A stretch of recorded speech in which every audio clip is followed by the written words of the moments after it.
Born to a farmer and deacon, young John Adams seemed destined for the soil. But his mind craved something more than furrows and harvests. His father's sacrifice sent him to Harvard. The farm boy would become a scholar, though he'd never forget where he came from. Teaching was his first profession. He hated every moment. 20 children taught him he was meant for greater battles. The law became his passion. In dusty volumes, he found the architecture of justice itself. Abigail Smith was unlike any woman he'd known. Her wit matched his own, her courage would prove greater. Their courtship was conducted in ink. Every letter revealed two minds perfectly matched, two hearts beating as one. He married his greatest ally. For 54 years, Abigail would be his conscience, his counsel, his anchor. In Boston's courts, he built a reputation, brilliant, stubborn, incorruptible. These qualities would define his life. Britain's Stamp Act ignited colonial fury. Adams opposed the tax but feared the mob. Order and liberty must coexist, he believed. His weapon was the written word. While others threw stones, John Adams threw arguments. 5 colonists fell to British muskets. Boston screamed for revenge. And John Adams made the decision that defined his character. They were the most hated men in Massachusetts. Every lawyer refused them. Adams said yes. Facts are stubborn things, he would tell the jury. He won acquittal for most defendants. Boston called him traitor. History would call him hero. The massacre trial made him unpopular. But it also made him free to speak truth. He became the revolution's legal mind. When Boston dumped British tea into the harbor, Adams called it magnificent. Then came the reckoning. Britain closed Boston's port, crushed Massachusetts' government. The colonies faced a choice: submit or rebel. He rode to Philadelphia as a Massachusetts delegate. 12 colonies sent their best. America was being born. 56 men debating the fate of millions. Adams watched, learned, measured each man's courage. The Southern gentleman impressed him. Washington, silent strength. Jefferson, brilliant but shy. They would meet each other. Blood at Lexington Green. The war he feared, hoped to avoid, had come. There was no turning back.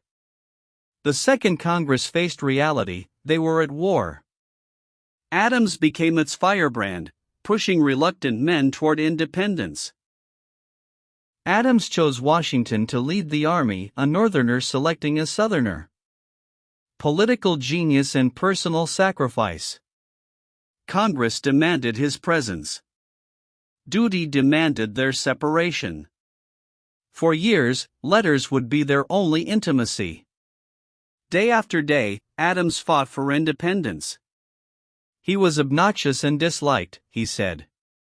He was also right. Jefferson's pen wrote what Adams' voice defended. Together, they gave birth to a nation. The deed was done. 56 men signed what might be their death warrants.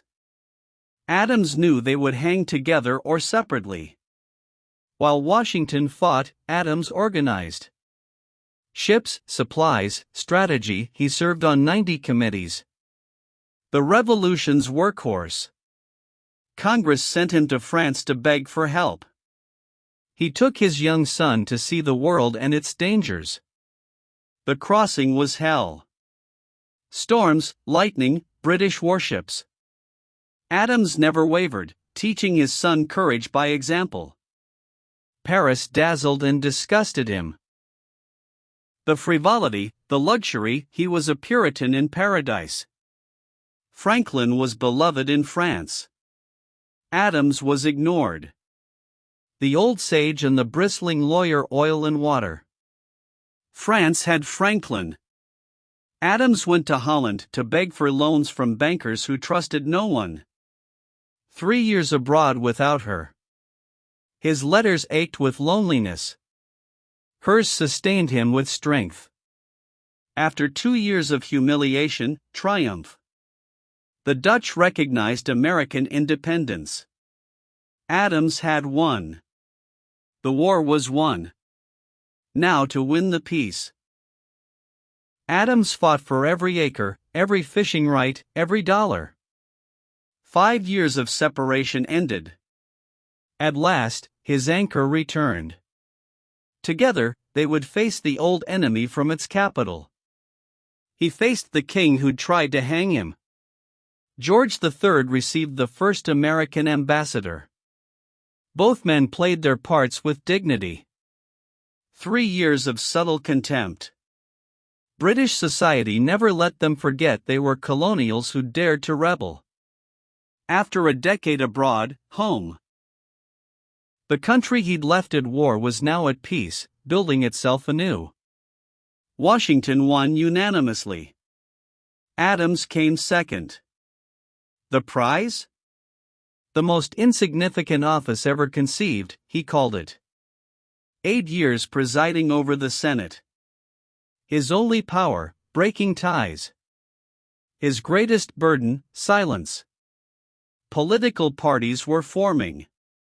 Jefferson led one, Hamilton another. Adams stood apart, trusting neither, losing both friends.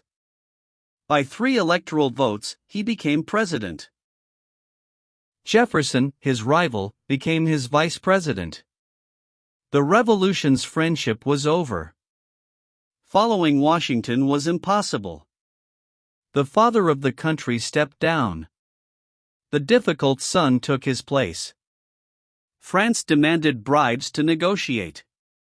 Millions for defense, not 1 cent for tribute, Americans roared. War fever gripped the nation. Adams built the navy that would secure America's future. Ships, not soldiers, would protect the Republic. His greatest mistake. Laws to silence critics, deport aliens. Fear justified tyranny. He would regret it forever. Hamilton, his own party's leader, published a pamphlet destroying him. The Federalists were eating their own. Against his cabinet, his party, his political future, Adams chose peace over war. His finest hour. It would cost him everything. The new capital was a swamp. The president's house was unfinished. Abigail hung laundry in the East Room. His last night as president. He appointed Federalist judges to check Jefferson's